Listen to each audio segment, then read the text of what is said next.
Hi, good afternoon, and welcome to our Risk Manager orientation today. My name is Kelly Mayer, and I'm the Risk Manager. Um, Currently in a job with the title of Risk in the description. Sounds a little daring and tricky to navigate. My job as Risk Manager is one in which I rely upon many other employees to become the different building blocks within our organization to make up the frame of trust. We all rely upon each other to hold a piece of our foundation of work by securing the walls of trust, transparency, and truth. What is risk management? This should be the first thing that we really try and deep dive into to see how this job came about. This role really came about in the 1970s. This was, of course, after the Institute of Medicine published a really remarkably high number of mistakes which occur yearly as a result of human errors involving healthcare. So Risk Manager has many responsibilities. Some include, but not all of these are listed as working to prevent situations that can result in losses or liability to our hospital. In a hospital setting, these could include diagnostic, surgical, medication errors, and hazardous conditions. Risk managers' responsibilities also include continuing accreditation for the hospital, financial issues, vendor and data security breaches, and then non-compliance governing healthcare agencies. That also includes Medicare. A risk manager must demonstrate a culture that fosters safety as the number one priority. Planning and provision of services that meet the needs of our patients, and of course, availability of resources for providing the care for and the existence of competent staff and other providers. It's an ongoing evaluation and improvement of performance. Other specific risk management functions include incident identification, reporting, and tracking. Our hospital, along with probably every single one in the nation, has their mission statement and value, which really shows our integrity and what we're all about as a team.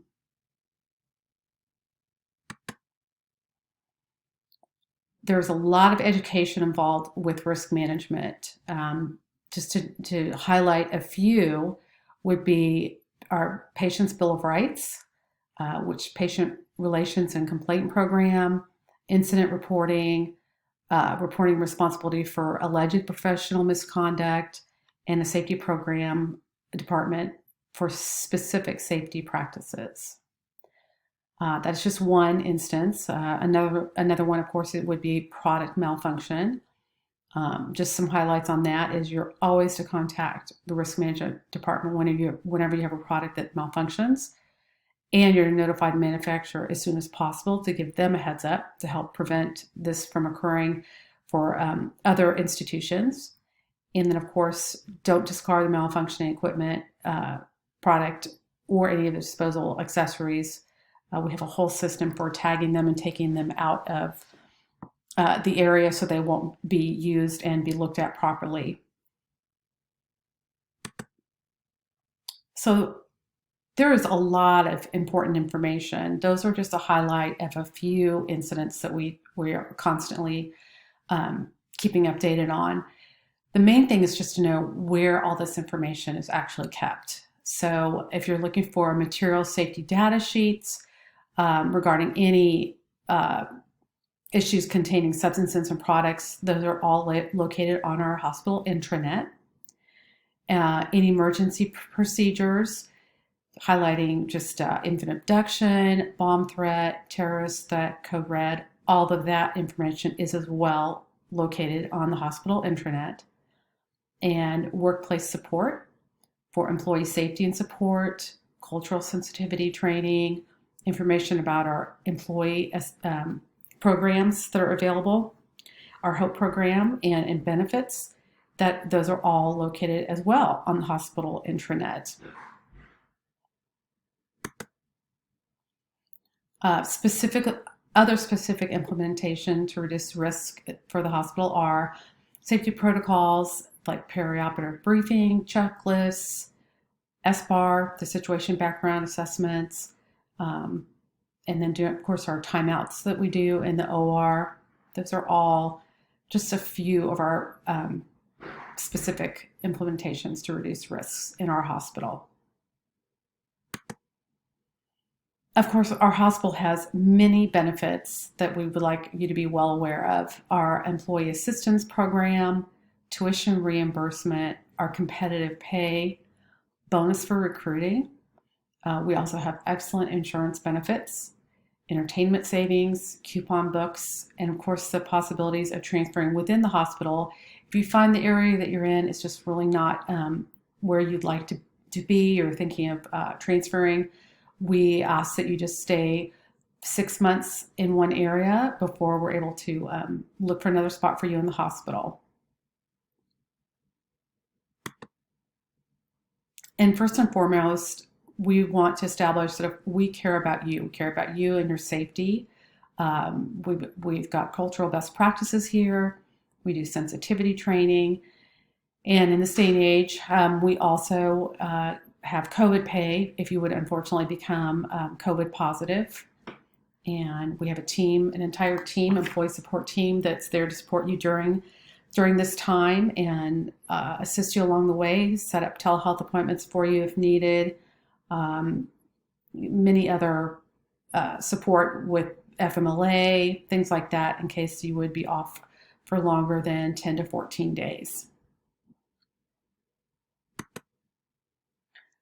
So what I'd like to say, there's a lot of information that's thrown your way today, just with my talk being a limited amount of time, and you've got other people to meet throughout your entire orientation. But our big takeaway from our meeting today is realize, shockingly, that medical errors are the third leading cause of death after heart disease and cancer, which is just an incredible, unfortunate reality. So we want you to know, first and foremost, we really value anonymous reporting. So if you see something, say something. And our easy number is, of course, the 913 and then the 123-4567. It's a completely anonymous call. You can reach out to us and let us know if you feel like there's safety issues on your unit.